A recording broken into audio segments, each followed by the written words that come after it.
आप सभी श्री हरि विष्णु भक्तों को नमस्कार। स्वागत है अनुकरणीय सनातन पर। आज मैं आपको निर्जला एकादशी व्रत की कथा सुनाने जा रही हूँ। आइए श्रवण करते हैं पावन कथा। सभी बोले श्री हरि विष्णु भगवान की जय। श्रीमन नारायण नारायण हरि हरि, श्रीमन नारायण नारायण हरि हरि।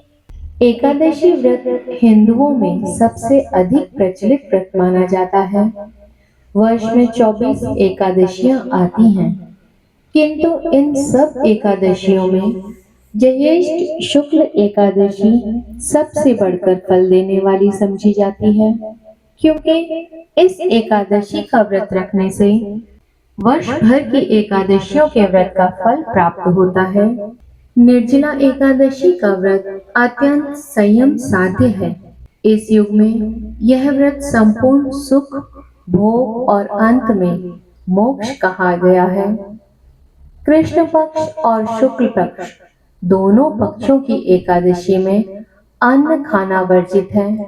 निर्जला एकादशी व्रत का पौराणिक महत्व और व्याख्यान भी कम रोचक नहीं है। जब सर्वज्ञ वेदव्यास जी ने पांडवों को चारों पुरुषार्थ धर्म, अर्थ, काम और मोक्ष देने वाली एकादशी व्रत का संकल्प कराया था, तब युधिष्ठिर ने कहा, हे जनार्दन, ज्येष्ठ मास के शुक्ल पक्ष में जो एकादशी पड़ती है, कृपया उसका वर्णन कीजिए। भगवान श्री कृष्ण जी ने कहा, हे राजन, इसका वर्णन परम धर्मात्मा सत्यवती नंदन व्यास जी करेंगे, क्योंकि वे संपूर्ण शास्त्रों के तत्वज्ञ हैं और वेद वेदांगों के पारंगत विद्वान हैं। तब वेद व्यास जी कहने लगे, कृष्ण पक्ष और शुक्ल पक्ष दोनों पक्षों की एकादशी में अन्न खाना वर्जित है। द्वादशी के दिन स्नान करके पवित्र हों और फूलों से भगवान केशव की पूजा अर्चना करें। फिर नित्य कर्म समाप्त होने के पश्चात पहले ब्राह्मणों को भोजन देकर अंत में स्वयं भोजन करें। यह सुनकर भीमसेन बोले, हे परम बुद्धिमान पितामह, मेरी उत्तम बात सुनिए। राजा युधिष्ठिर, माता कुंती, द्रौपदी, अर्जुन, नकुल और सहदेव ये एकादशी को कभी भी भोजन नहीं करते तथा मुझसे भी हमेशा यही कहते हैं कि भीमसेन, एकादशी को तुम भी ना खाया करो। परंतु मैं उन लोगों से यही कहता हूँ कि मुझसे भूख नहीं सही जाएगी। भीमसेन की बात सुनकर व्यास जी ने कहा, यदि तुम नरक को दूषित समझते हो और तुम्हें स्वर्ग लोक की प्राप्ति अभिष्ट है, तो दोनों पक्षों की एकादशियों के दिन तुम्हें भोजन नहीं करना चाहिए। तब भीमसेन बोले, हे महाबुद्धिमान पितामह, मैं आपके सामने सच कहता हूँ, मुझसे एक बार भोजन करके भी व्रत नहीं किया जा सकता, फिर तो उपवास करके मैं कैसे सहन कर सकता हूँ। मेरे उदर में वक्र नामक अग्नि सदा प्रज्वलित रहती है, अतः जब मैं बहुत अधिक खाता हूँ तब जाकर यह शांत होती है। इसलिए हे महामुनि, मैं पूरे वर्ष भर में केवल एक ही उपवास कर सकता हूँ, जिससे स्वर्ग की प्राप्ति सुलभ हो तथा जिसके करने से मैं कल्याण का भागी हो सकूं। ऐसा कोई एक व्रत निश्चय करके बताइए, मैं उसका यथोचित रूप से पालन करूंगा। व्यास जी ने कहा, भीम, ज्येष्ठ मास में सूर्य वृष राशि पर हो या मिथुन राशि पर शुक्ल पक्ष में जो एकादशी है, उसका यत्न पूर्वक निर्जल व्रत करो। केवल कुल्ला या आचमन करने के लिए मुख में जल डाल सकते हो। उसको छोड़कर किसी भी प्रकार का जल विद्वान पुरुष मुख में ना डाले, अन्यथा व्रत भंग हो जाता है। एकादशी को सूर्योदय से लेकर दूसरे दिन के सूर्योदय तक मनुष्य जल का त्याग करे तो यह व्रत पूर्ण होता है। तदंतर द्वादशी को प्रभात काल में स्नान करके ब्राह्मणों को विधि पूर्वक जल और सुवर्ण का दान करें। इस प्रकार सब कार्य पूरा करके जितेंद्रिय पुरुष ब्राह्मणों के साथ भोजन करें। वर्ष भर में जितनी एकादशियां होती हैं, उन सब का फल निर्जला एकादशी के पालन मात्र से मनुष्य प्राप्त कर लेता है। इसमें तनिक भी कोई संदेह नहीं है। शंख चक्र और गदा धारण करने वाले भगवान केशव ने मुझसे कहा था कि यदि मानव सबको छोड़कर एकमात्र मेरी शरण में आ जाए और एकादशी को निराहार रहे तो वह सब पापों से छूट जाता है। एकादशी व्रत करने वाले पुरुष के पास विशाल काय, विकराल आकृति और काले रंग वाले दंड पाशधारी भयंकर यमदूत नहीं आते।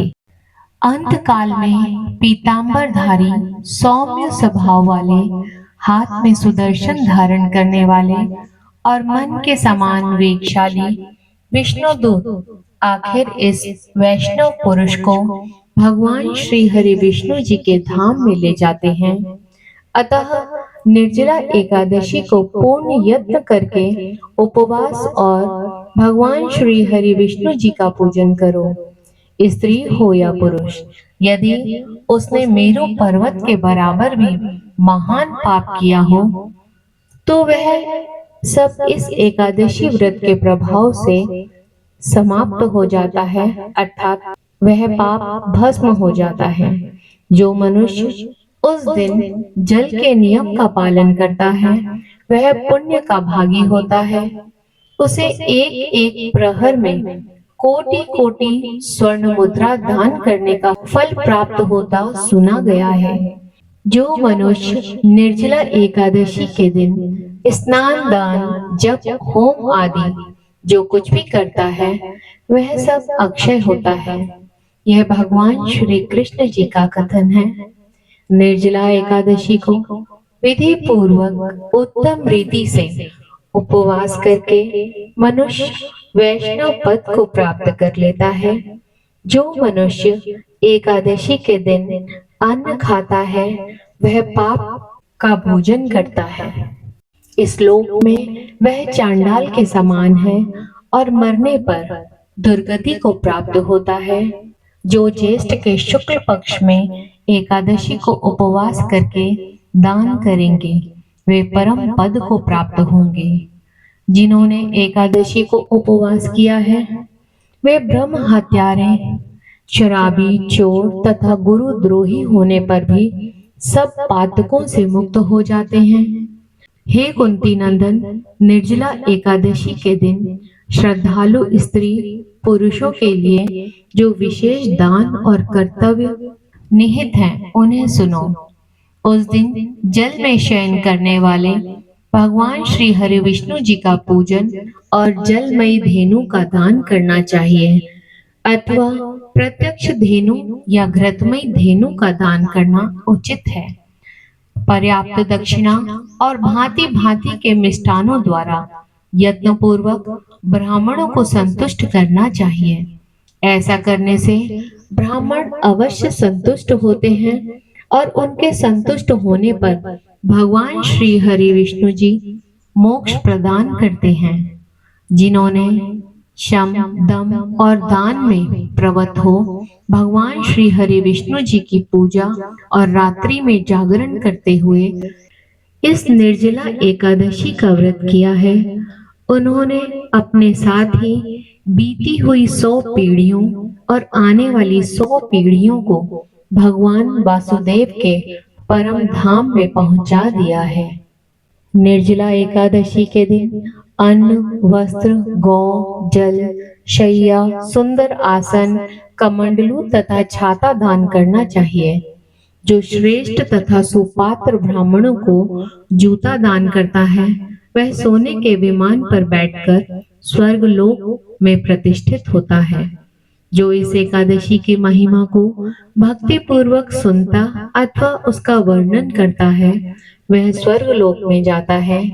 चतुर्दशी युक्त अमावस्या को सूर्य ग्रहण के समय श्राद्ध करके मनुष्य जिस फल को प्राप्त करता है, वही फल इसके श्रवण से भी प्राप्त होता है।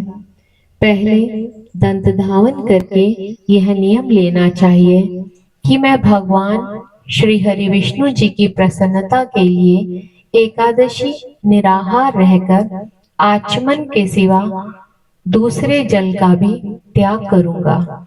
द्वादशी को देवेश्वर भगवान श्री हरि विष्णु जी का पूजन करना चाहिए। गंध, धूप, पुष्प और सुंदर वस्त्र से विधि पूर्वक पूजन करके जल के घड़े के दान का संकल्प करते हुए मंत्र का उच्चारण करना चाहिए। संसार सागर से तारने वाले हे देव ऋषिकेश, इस जल के घड़े का दान करने से आप मुझे परम गति की प्राप्ति कराइए। भीमसेन, ज्येष्ठ मास में शुक्ल पक्ष की जो शुभ एकादशी होती है, उसका निर्जल व्रत करना चाहिए। उस दिन श्रेष्ठ ब्राह्मणों को शक्कर के साथ जल के घड़े दान करने चाहिए। ऐसा करने से मनुष्य भगवान श्री हरि विष्णु जी के समीप पहुंचकर आनंद को प्राप्त करता है। तत्पश्चात द्वादशी को ब्राह्मण भोजन कराने के पश्चात स्वयं भोजन करना चाहिए। जो इस प्रकार पूर्ण रूप से पाप नाशिनी एकादशी का व्रत करता है, वह सब पापों से मुक्त हो आनंदमय पद को प्राप्त होता है। यह सुनकर भीमसेन ने भी इस शुभ एकादशी का व्रत आरंभ कर दिया और तब से यह लोक में पांडव द्वादशी के नाम से विख्यात हुई। ज्येष्ठ शुक्ल पक्ष एकादशी के ही दिन भगवान श्री कृष्ण जी ने देवी रुक्मणी जी का हरण किया था। अतः यह एकादशी रुक्मणी हरण एकादशी के नाम से भी जानी जाती है। सभी बोले श्री हरि विष्णु भगवान की जय। श्रीमन्नारायण नारायण हरि हरि, श्रीमन्नारायण नारायण हरि हरि। भगवान श्री हरि विष्णु जी से विनम्र प्रार्थना है कि हे भगवान, आपका जो भी भक्त इस कथा को सुन रहा है, आप उसकी सभी मनोकामनाओं को पूर्ण करने की कृपा करें। सभी बोले श्री हरि विष्णु भगवान की जय। आप सभी का इस कथा को सुनने के लिए धन्यवाद।